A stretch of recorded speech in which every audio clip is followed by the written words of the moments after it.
Naming pagkamakasalanan patungo sa pagbabagong nagdudulot ng iyong kabutihan sa pamamagitan ni Jesucristo kasama ng Espiritu Santo magpasawalang hanggan. Amen. Sumainyo ang Panginoon. At sumainyo. Magpalagi kayo ng makapangyarihang Diyos ang Ama palang tinapos nyo na.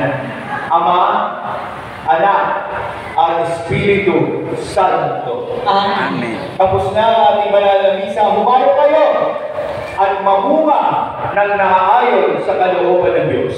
Salamat sa Diyos.